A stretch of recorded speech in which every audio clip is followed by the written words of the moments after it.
It all started right here. Well, not exactly right here, because this is my piano, and it actually started at my piano back at my parents' house. When I was about 11 years old, my parents decided to give me piano lessons for a few years. Now, I never became that great at it, but I did learn the basics. And after I was doing that for a few years, some friends started asking me if I could teach their little kids how to play the piano too. I took advantage of that one opportunity, and by doing that, I started getting more and more opportunities as I got word-of-mouth referrals and more piano students. Long story short, within just a couple years, I was teaching about 40 piano students every single week and supporting myself full-time doing that. I was making a decent living, but it definitely wasn't gonna ever make me rich. Fast forward a few more years, and I'd managed to save a little bit of money. About $10,000, in fact. So that's how I got the $10,000, but now the big question is, what did I actually do with that money? So then what I did was I took that $10,000 and I came and I applied for a loan at this bank right here. Now I had no idea how much they would be willing to lend me because I didn't make that much money and I only had $10,000, and that was barely enough for the down payment on a property.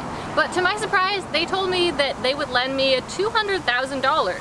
And I knew that there were some pretty good investment properties that I could buy for that much money. So after we got approved for the loan at the bank, then we decided to choose a property. And that's what I'm gonna show you next. So after looking at a whole bunch of properties, we finally found this one right here.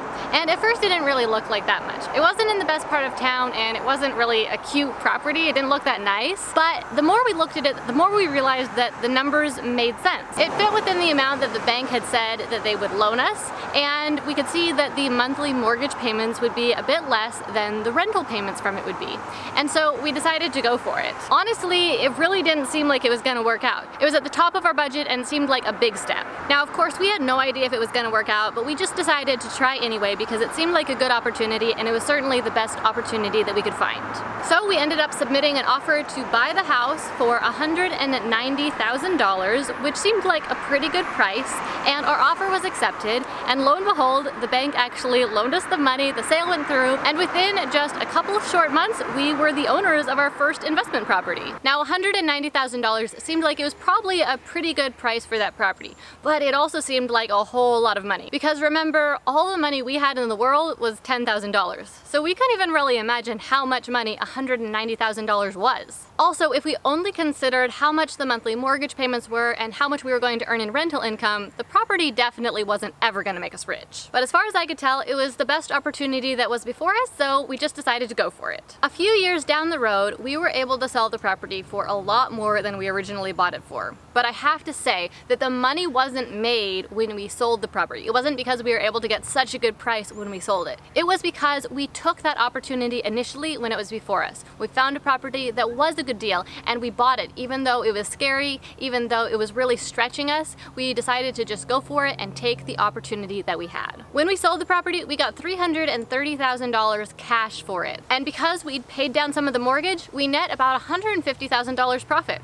$150,000. That was so much more than we had originally invested. After we'd paid off the realtor and the title company and some other selling expenses, we managed to put about $140,000 in the bank. People give all sorts of excuses for why they don't want to invest in real estate, like it's so risky or tenants can be such a hassle. And of course, those are things that you have to consider. But in my experience, not only with this property, but with so many different opportunities that I've taken advantage of in my life, I found that even if some of them fail, even if some of them turn out to be more of a hassle than they're worth, it's better to just take the opportunity, and you'll never find better opportunities unless you take advantage of the ones that are before you right now. So, does it take money to make money? Definitely not always. But having more money does create more opportunities. I used that $10,000 to buy one investment property, and then that money multiplied 10 times.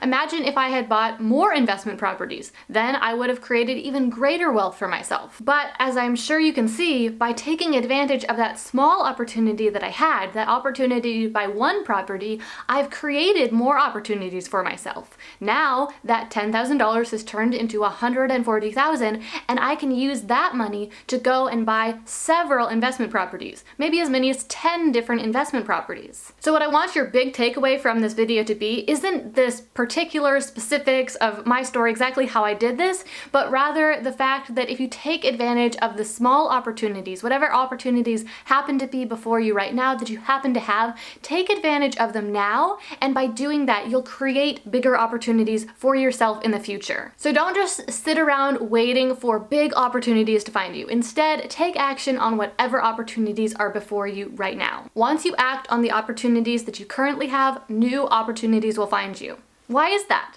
Well, it's not because the universe knows you're ready. I know that that's a popular opinion right now, but the universe isn't thinking and withholding opportunities or giving you opportunities depending on whether or not you're ready or whether or not it thinks you're ready. That's not what's happening here. Rather, when you aren't taking advantage of the opportunities that you have now, your mind isn't going to be looking for new opportunities. You're going to assume that you're not going to take advantage of the opportunities anyway, so why even bother looking for them? But once you take advantage of the opportunities that you have right now, then you tell yourself that you're ready to take on new opportunities. You're ready to take on new responsibilities. And that's when you actually start looking for them. Now you know that the opportunities are actually worth looking for because you're actually going to do something about them. And now that you're looking for them, you're going to start finding a whole lot more of them. Okay, well, that's all I've got for you today. But if you want to become even more successful, make more money, and improve your life, then I invite you to subscribe to my YouTube channel. I make new videos every single week, and I share both the practical how-to of becoming more successful and also help to motivate you to take action. Thanks so much for watching this video. If you enjoyed it, then hit that thumbs up button down below to let me know and help more people find this video. And until next time, keep on looking for opportunities and taking action on them when you find them.